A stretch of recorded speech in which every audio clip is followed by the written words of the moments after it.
नमस्कार। आज हम बात करेंगे कि जो भी हमारे फूड प्रोसेसिंग वाले लोग हैं उनको ये सुनने में मज़ा आएगा और जो किसान भाई उनको सप्लाई करते हैं उनको भी ये समझने में इंटरेस्ट आएगा कि हमारे आलू जिसमें से हम पोटैटो चिप्स बनाते हैं, हमारे प्याज जिसमें से हम सुखा के अनियन पाउडर बनाते हैं, हमारे लहसुन, हमारा अदरक, हमारी मिर्ची, हमारी हल्दी कि जिनको हम सुखा के हम उसका पाउडर बना के हम उसको हमारे भोजन व्यवस्था में इस्तेमाल करते हैं। अनाज श्रृंखला में इसका एक बड़ा इम्पोर्टेंस है।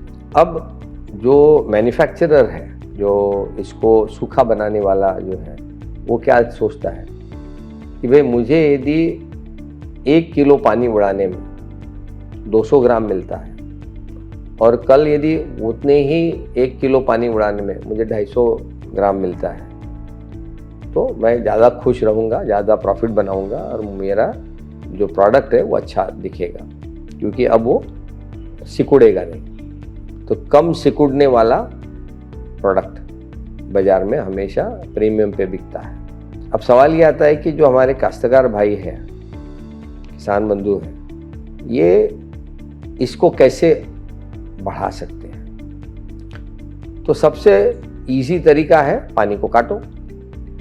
अब सर पानी को कैसे काट दे, फसल तो मर जाएगी। तो इसके क्या क्या तरीके हैं करने के, तो वो समझ के लेना है। तो कम पानी में आलू की खेती, प्याज की खेती, अदरक की खेती, लहसुन की खेती, हल्दी की खेती, मिर्ची की खेती कैसे करना, ये सीखना बहुत ज़रूरी है। पहला इसका उपयोग आपको करना चाहिए कि केमिकल को इस्तेमाल करना बंद करो, क्योंकि जैसे ही रासायनिक खाद कम हो जाएंगे आपका पौधा अब जलेगा नहीं, तो उतनी पानी देने की ज़रूरत नहीं। दूसरा, अपनी खेती को नरम और भुरभुरा रखो, मिट्टी को, ताकि मिट्टी की जो पानी की संरक्षण की जो ताकत है वो बनी रहे, मिट्टी कड़क ना हो, मिट्टी दब न जाए।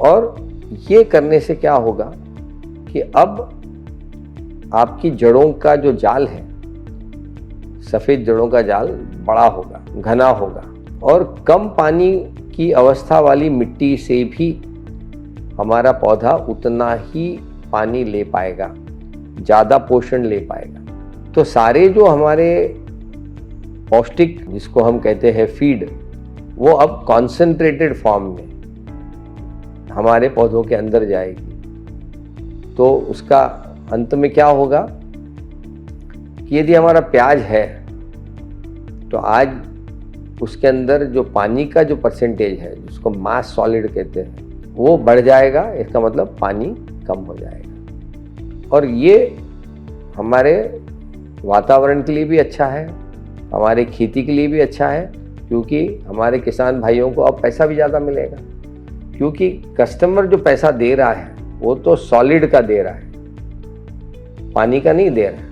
ये बात यदि आपके समझ में आ गई तो चाहे हल्दी का पाक हो, चाहे अदरक का हो, चाहे लहसुन का हो, चाहे किसी का भी हो, तो आपको हमेशा ये देखना चाहिए कि कम से कम पानी में ये सारे जितने भी हमारे ज़मीन के अंदर पैदा होने वाले जो भी फसल है उसके अंदर तो ये बहुत मायने रखता है। दूसरा, इसमें एक और एडवांटेज आपको मिल सकता है कि जो एक जड़ों से जो पोषण मिलता है, उससे जो टेक्सचर मिलता है, और रासायनिक खाद कम हो जाने से जो हमारा इसका एक जो फ्लेवर आएगा, इसका एक जो स्वाद आएगा, वो भी बढ़िया आएगा।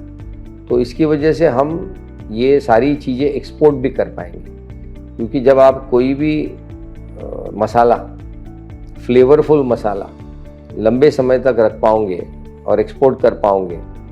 और ये मसालों में फ्लेवर कैसे आता है? बड़ा जाल, बढ़िया तुम्हारी जैविक ताकत, फंक्शनिंग, और बढ़िया पोषण लेने की ताकत, ये जब तीनों का समन्वय हो जाता है और कम पानी, तब जाके वो फ्लेवर्स से एकदम आपका जो ये है वो युक्त हो जाता है और उसका एक मज़ा कुछ और ही आता है खाने में। नमस्कार।